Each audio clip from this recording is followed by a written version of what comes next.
આ મિલાવટ મારી નાખશે। જી હા, આપ સતત જોતા હશો, માધ્યમોની અંદર અહેવાલો આવે છે મિલાવટના। ખાદ્ય પદાર્થ એક પણ મિલાવટ સિવાયનો રહ્યો નથી।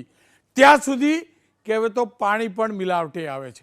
પાણી પણ શુદ્ધ નથી, જે આપણે પીએ છીએ ને પાણી, એ પણ શુદ્ધ નથી।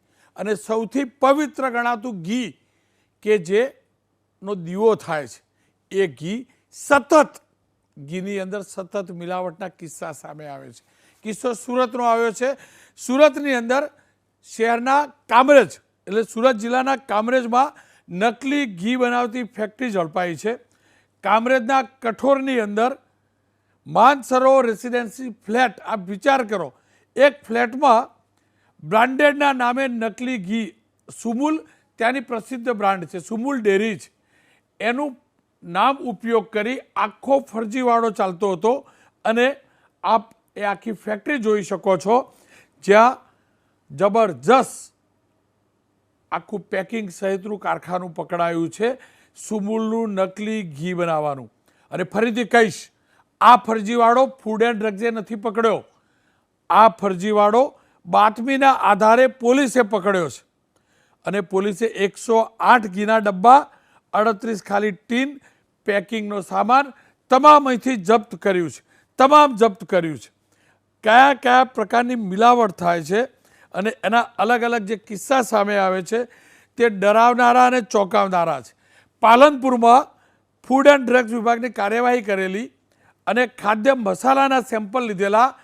તમને જાણીને દુઃખદ આશ્ચર્ય થશે, ખાદ્ય મસાલાની અંદર એના જે સેમ્પલ લેવાયા હતા, એમાંથી જંતુનાશક દવાઓની માત્રા મળી છે, અને અતિશય વધુ માત્રા મળી છે।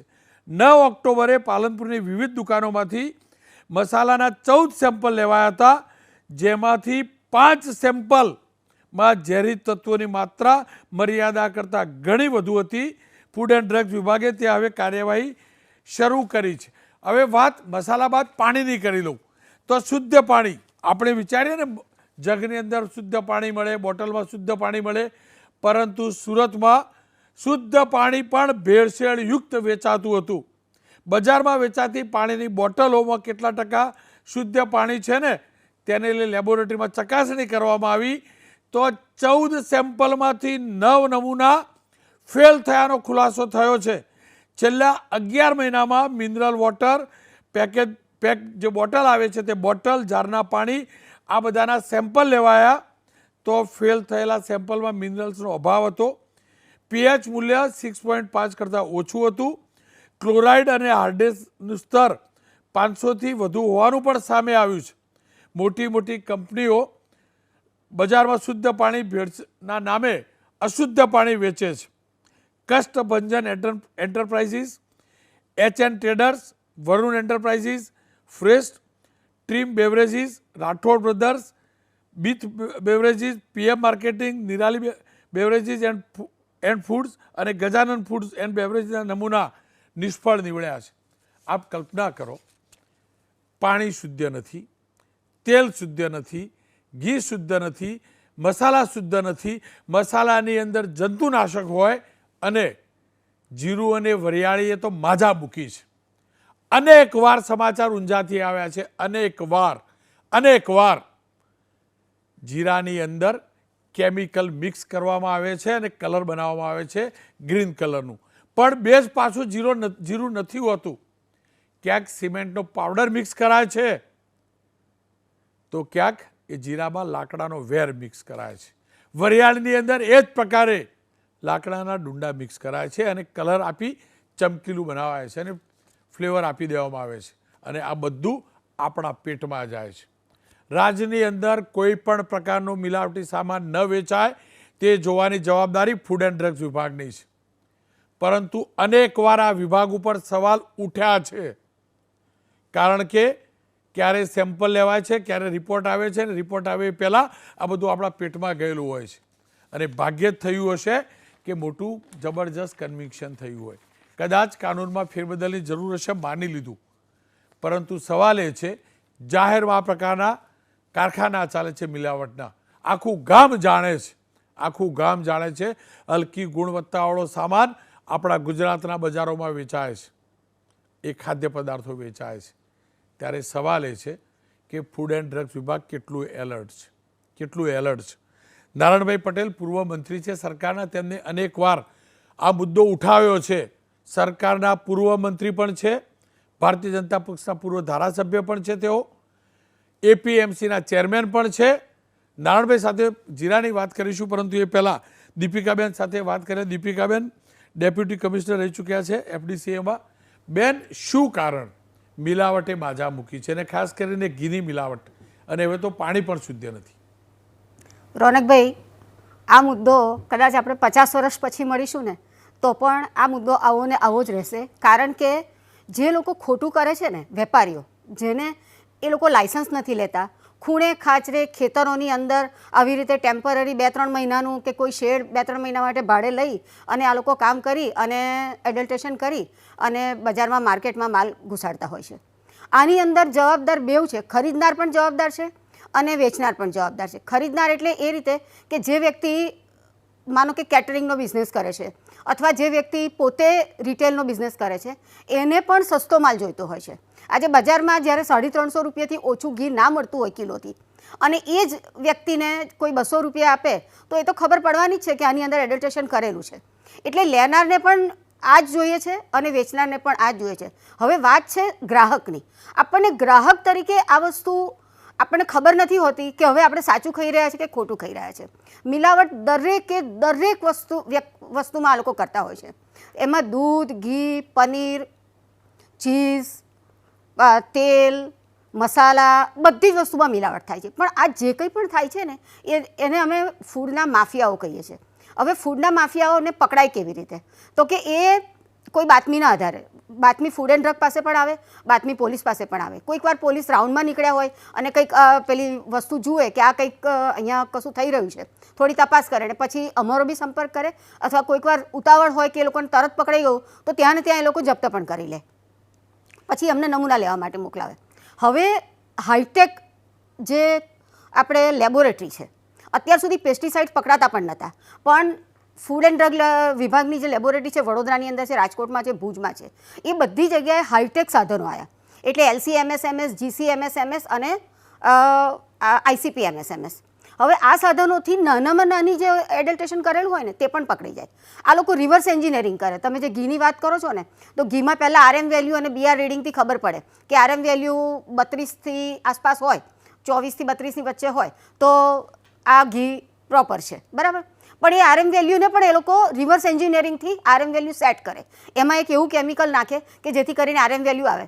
પણ હવે GC ઉપર એવી મેથડ ડેવલપ કરેલી છે કે જેથી કરીને એને 5% પણ એને એડલ્ટેશન કરેલું હોય ને તો એ પકડાઈ જાય. એ ઓઇલમાં પકડાય, ઘીમાં પકડાય, કોઈ પણ પ્રકારની ફેટમાં પકડાઈ જાય. એટલે આ બધી જે બહાર આવે છે ને અત્યારે, એ ફૂડ એન્ડ ડ્રગ વિભાગ વધારે ને વધારે કામગીરી કરે છે, વધારે હાઈટેક બને છે ને એમાંથી આ વસ્તુ બહાર આવે છે. બેન, આપ કહો છો બહાર આવે છે, પણ બજારમાં કેટલું વેચાય છે? આપે કોઈ ફેક્ટરી ખૂણે ખાચરે હોય, જાહેરમાં વેચાય છે ને, ચીઝ જાહેરમાં વપરાય, પનીર જાહેરમાં વપરાય, સોસ, સૂપ, આ બધું જે પણ વેચાય છે જાહેરમાં વેચાય છે. ગ્રાહક લોભાય છે, વાત સાચી છે, આપની વાત સાચી છે. ઘી 400-500 રૂપિયા સિવાય એની પડતર ન થતી હોય જો આગળ શુદ્ધ લખતા હોય તો. ગાયનું શુદ્ધ ઘી, 1 કિલો ઘી બનાવવામાં કેટલો ખર્ચો થાય બધા આપણે જાણીએ છીએ. પણ જ્યારે સસ્તું વેચાય છે બજારમાં તો ફૂડ એન્ડ ડ્રગ વિભાગના ધ્યાનમાં તો આવે કે માર્કેટ તો ધ્યાનમાં? હા, એ ધ્યાનમાં આવે છે એટલે તો રેડ પડે છે. આટલી બધી રેડ પડે છે એટલે જ તો પકડાય છે.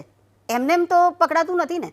બાકી તમે બે ઘીને એક સાથે લઈ અને જો તમે ઓર્ગેનોલેપ્ટિક ટેસ્ટ કરશો, એક બનાવટી હશે ને એક હશે, લેબોરેટરીમાં GCના ઉપર ટેસ્ટિંગ કર્યા વગર ખબર જ નહીં પડે, કોઈને પણ ખબર નહીં પડે. તો આપ કહો છો પકડાય, મને કહો કેટલા ટકા પકડાતું હશે? એમાં જેટલા અમે જેટલી સેમ્પલની સંખ્યા વધે ને અને લેબોરેટરીમાં જાય ને એટલું એના પર્સન્ટેજ એડલ્ટેશન વધારે પકડાય. જેટલી રેડો વધારે પડે એટલું પકડાય. હવે જેમ જેમ બાતમી મળે, જેવી પણ કંઈ પણ બાતમી મળે કે ચોરનારની 4 ને સાહુકારની 2 જેવી વાત છે. બેન, જો અમારી તો સ્થિતિ કેવી છે? Yes sir. તમે કહ્યું કે સસ્તું મોંઘું, ચલો અમે રિટેલમાં જઈએ તો આ જ સુમુલ ડેરી બ્રાન્ડેડ છે અને ક્યારેય મિલાવટ ન કરે હું જાણું. એ ના કરે. સુરત જિલ્લા દૂધ ઉત્પાદક સહકારી સંઘની ડેરી છે, અમૂલ સાથે જોડાયેલ છે, મિલ્ક માર્કેટિંગ ફેડરેશન સાથે, પણ એના નામનું મિસબ્રાન્ડિંગ થતું હોય, રાઈટ, ગ્રાહક તો છેતરાઈ જાય ને એમાં. એ તો સુમુલ એ જોઈને લે ને. તો એ પણ તો મોટો ઇસ્યુ છે. એટલે છે ને રોનકભાઈ, આવો બધો માલ તમને કોઈ દિવસ શેલ્ફ ઉપર જોવા નહીં મળે. એટલે તમે ડીમાર્ટમાં કે કોઈ પણ રિટેલરને ત્યાં જશો ને તો આ માલ, કેમ કે ત્યાં તો બિલથી આવ્યો હોય અને ડાયરેક્ટ ચેનલથી આવ્યો હોય, પણ આ બધો માલ જે જતો હોય ને એ B2B બિઝનેસમાં જતો હોય. એટલે આ લોકોને તો આવી જ રીતે પકડવા પડે, એકદમ ચોકન ના રહી અને ટ્રેકિંગ સિસ્ટમથી અથવા બાતમીથી ને એનાથી જ પકડવા પડે, અને પકડાઈ પણ જાય. પાછા પકડાય એ લોકો પાછું એ જગ્યા ખાલી કરી નાખે, બીજી જગ્યાએ બીજા શહેરમાં જઈ અને આવી જ કોઈ ભાડાની જગ્યા લઈ અને ચાલુ કરી દે. એટલે આ લોકોના જે બિઝનેસ છે ને, જે ધંધા જેને કહીએ, એ 2-3 મહિનાના હોય, મહિના 1.5 મહિનાના હોય, પણ એટલામાં તો એ કરીને જતા રહે અને એમાં પકડાઈ જાય. અમે કેટલી વાર આ લોકોને અહીંયા બાવળામાં પકડ્યા હોય તો પછી ખબર પડે કે આ માણસે હવે પાલનપુરમાં જઈને ધંધો શરૂ કરેલો. એટલે પછી પાલનપુરથી બેન, જો પાણીની કેટલી ફેક્ટરીઓ છે, યસ, પાણીના જગ વેચવાની, જાર વેચવાની, જો સુરતની અંદર સેમ્પલમાંથી આ પ્રકારનો રિપોર્ટ આવ્યો, તમને નથી લાગતું એ બધા ઉપર પ્રતિબંધ મૂકી દેવો જોઈએ? જો ખરેખર સીધું નળનું જ પાણી પેક કરીને આપી દે છે તો પ્રતિબંધ મૂકી દેવો જોઈએ. 100%. તો એ મૂકવાની જવાબદારી કોની હોય બેન? કોઈ સરકારની જ હોય. ફૂડ એન્ડ ડ્રગ્સ વિભાગની. ખેર, આપનો ખૂબ ખૂબ આભાર. પણ હવે વાત કરી લઈએ જીરાની. જીરું, વરિયાળી એ તડકો મારવામાં વપરાય છે, ટેસ્ટ લાવવા વપરાય છે, સોડમ માટે વપરાય છે, પણ સિમેન્ટવાળું જીરું તમે ને હું ખાઈએ છીએ. નારાયણભાઈ પટેલ ખુદ કહે છે અને વારંવાર કહે છે, પરંતુ ક્યારે એ અટક્યું નથી. કેમ નથી અટક્યું ને, નારાયણભાઈ પાસેથી જાણી લઈએ. ઊંઝા જીરાનું સૌથી મોટું માર્કેટ છે અને ઊંઝા APMCના પૂર્વ ચેરમેન, સરકારના પૂર્વ મંત્રી, પૂર્વ ધારાસભ્ય, દિગ્ગજ સહકારી નેતા, ખેડૂત નેતા નારાયણભાઈ પટેલ મારી સાથે જોડાયા છે. નારાયણભાઈ, શું કારણ જીરું અને વરિયાળી આ બંનેમાં જબરજસ્ત મિલાવટ થાય છે? એ મિલાવટ માટે જવાબદાર કોણ? આ મિલાવટ એ હમણાં છેલ્લા 10 વર્ષથી મિલાવટનું પ્રમાણ ખૂબ વધી ગયું છે. પહેલાં હું જ્યારે ચેરમેન 14 વર્ષ રહ્યો ત્યારે વરિયાળીમાં કલર અને જીરામાં મિલાવટ થતી હતી. 2000 કોથળા વરિયાળી અને જીરાનો નાશ કર્યો હતો.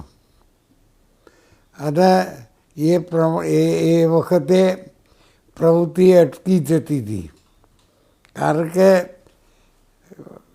સરકારનું ધ્યાન એ વખતે નહોતું.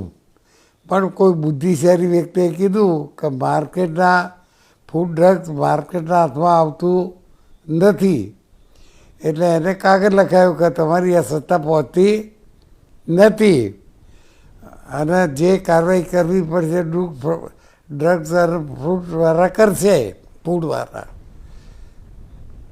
અને એના કારણે ડ્રગ્સ અને ફૂડવાળા દરોડા પાડે, પેપરમાં આપે, 2 લાખનો માલ સીલ કર્યો, આ વ્યક્તિઓને પકડ્યા, આ બધું કરે. કોઈ વ્યક્તિને સજા થઈ કરી? કોઈ વ્યક્તિનો માલ નાશ કર્યો ખરો? બધું મામા ફાયદું ચાલે. અને અધિકારીઓ ઠેઠ મહેસાણાથી ને ગાંધીનગર સુધી ચાલતું હોય તો જ આ પ્રવૃત્તિ બેફામ પડે ચાલે. જીરામાં એક નિયમ છે કે ખેડૂત સીધો માલ લઈને આવે, થોડો ભેનો હોય અમુક પર્સન્ટેજ તો ચાલે, પણ એનો કાયદાનો ઉપયોગ કરી દરેક ફેક્ટરીમાં ફુવારાની પાઇપ લાઈનો નાખવામાં આવી છે અને બજારમાંથી ખરીદેલો માલ, ખેડૂતનો ખરીદેલો માલ, એમાં ફુવારા પાણી છોડવામાં આવે છે. એ કયા કાયદામાં છે? ફૂડ ડ્રગ્સવાળાએ કોઈને પકડ્યા ખરા? કદાપી નહીં. આ તો અધોગતિની પ્રવૃત્તિ કહેવાય. અને ફૂડ ડ્રગ્સવાળાને હું કહું છું કે તમે એક સજા કરી હોય તો મને બતાવો. નારાયણભાઈ, મારે આ જ સમજવું છે, જો સેમ્પલ લે, દેખાય બી ખરો ત્યાં સિમેન્ટ પડ્યો હોય, ત્યાં લાકડાનો વેર પડ્યો હોય, ઝેરીલો કલર પડ્યો હોય, તો એ સજા થતી નથી. તમને શું લાગે છે, આ સેમ્પલ બદલી દેતા હશે? રૂપિયા લઈને આખો ખેલ ચાલતો હશે ફૂડ એન્ડ ડ્રગ્સનો? દાદા, એસિડ, પછી ઝેરી કેમિકલ નખાવવામાં આવે છે, સ્ટાઇલ જે આપણે સ્ટાઇલમાં સાફ કરતા કેમિકલો નાખીએ છીએ ને એ વસ્તુ નાખવામાં આવે છે, અને એના હિસાબે લાખો માણસોને રોગના ભડામાં આવ્યા હોય તો ઊંઝા માર્કેટ યાર્ડના સત્તાધીશોના કારણે આવ્યા છે. અચ્છા, માર્કેટ યાર્ડની સાથે સાથે આ ફૂડ એન્ડ ડ્રગ કેટલા જવાબ? પાઇપલાઇનથી બધા ઓના પછી ફૂડ એન્ડ ડ્રગ દ્વારા જ જવાબદાર થયું. માર્કેટે કાયદો હાથમાં આપી દો, હાલ બધું બંધ થઈ જશે. હું એમને આઈટીઆઈ પણ મેં કરી છે કે તમે કયા બે પંચ હોય તો કયા પંચનું નામ આપો, અને નાશ કર્યો તો સ્તરનું નામ આપો, અને કોને સજા થઈ હોય તો એનું એક પણ દાખલો આપો. આ મેં આઈટીઆઈ કરેલી જ છે. તો નારાયણભાઈ, જો નાશ થતો નથી, અરે કોઈને સજા નથી થતી, તો આ બધા મળેલા છે, ચોર છે, બધા હપ્તા લે છે. લેતા હોય તારે જ થાય ને. જો મારી વાત સાંભળો, માર્કેટના ચેરમેન કેટલાય ઇન્સ્પેક્ટરો રાખે છે, સિક્યોરિટી રાખે છે. ઇન્સ્પેક્ટરને લઈ દરેક ગોદામ તપાસ કરે, માલ ગોદામોમાં, ફેક્ટરીઓમાં, તો પાઇપલાઇન નાખેલી હોય અને ફુવારા તૈયાર માલમાં ફુવારાનું પાણી પડતું હોય તો અટકાવી ના શકાય. આ બધું શેરેઆમ ચાલે છે. તમને શું લાગે છે, આ મિલાવટની વાત સરકાર નથી જાણતી કે આ પ્રકારનું મિલાવટ થાય છે? કેમ પગલાં નહીં લેવાતા હોય? ભાઈ, સરકારની વાત હું નથી કરતો, હું અધિકારીઓની વાત કરું છું કે અધિકારી અહીંથી લઈ ઠેઠ ગાંધીનગરના અધિકારીઓ આમાં સામેલ છે જ. નારાયણભાઈ, આપનો ખૂબ ખૂબ આભાર. ખેર, ફરી એકવાર કહીશ, નારાયણભાઈ એ વ્યક્તિ છે જે જીરાને અને જીરાના વ્યાપારને બહુ નજીકથી જાણે છે. પાક લેવાથી લઈ, ખેતરથી લઈ તમારા રસોડા સુધી જીરું પહોંચે છે ને, તેની તમામ વિગતો નારાયણભાઈ જાણે છે. અને એટલે જ નારાયણભાઈ ખુલીને કહે છે કે આ પ્રકારની મિલાવટ થાય છે, એસિડ સુદ્ધા મિલાવવામાં આવે છે. સવાલ એ છે, ખુદ ભારતીય જનતા પક્ષના નેતા છે, વરિષ્ઠ નેતા છે, પૂર્વ ધારાસભ્ય છે, પૂર્વ મંત્રી છે, વારંવાર કહેતા હોય કે ગાંધીનગરથી લઈ ઊંઝા સુધી તમામ અધિકારીઓ ભ્રષ્ટ છે, એમના પાપે મિલાવટ થાય છે. તો આ સવાલ એ છે, મિલાવટખોરોના સામે કાર્યવાહી કેમ નથી થતી? ઘી પકડાય છે, સેમ્પલ લેવાય છે, પછી વાર્તા પૂરી. મસાલા પકડાય, વાર્તા થઈ પૂરી. ક્યાંક પાણીની અંદર મિલાવટ, શુદ્ધ પાણી નથી, આ પણ તકલીફ. સવાલ એ છે, નિષ્ઠાથી કામ કરવું પડશે. બધામાં મિલાવટ ચાલે, પણ આ મારા પેટમાં જાય છે, હોજરી ખરાબ થાય છે. મારા ગુજરાત, મારા દેશના નાગરિકોની હોજરી ખલાસ થાય છે. જેટલા મિલાવટી જવાબદાર છે ને ભેળસેળિયા, એટલા જ જવાબદાર એ વિભાગના અધિકારીઓ જવાબદાર છે, જે જાણે છે છતાં પણ યોગ્ય કાર્યવાહી નથી કરતા. અને યોગ્ય કાર્યવાહી નથી કરતા ને એ અધિકારીઓને ઘેર નહીં બેસાડીએ ને ત્યાં સુધી આ મિલાવટી સામાન આપણા પેટમાં જતો રહેશે અને આપણે બીમાર પડતા રહીશું.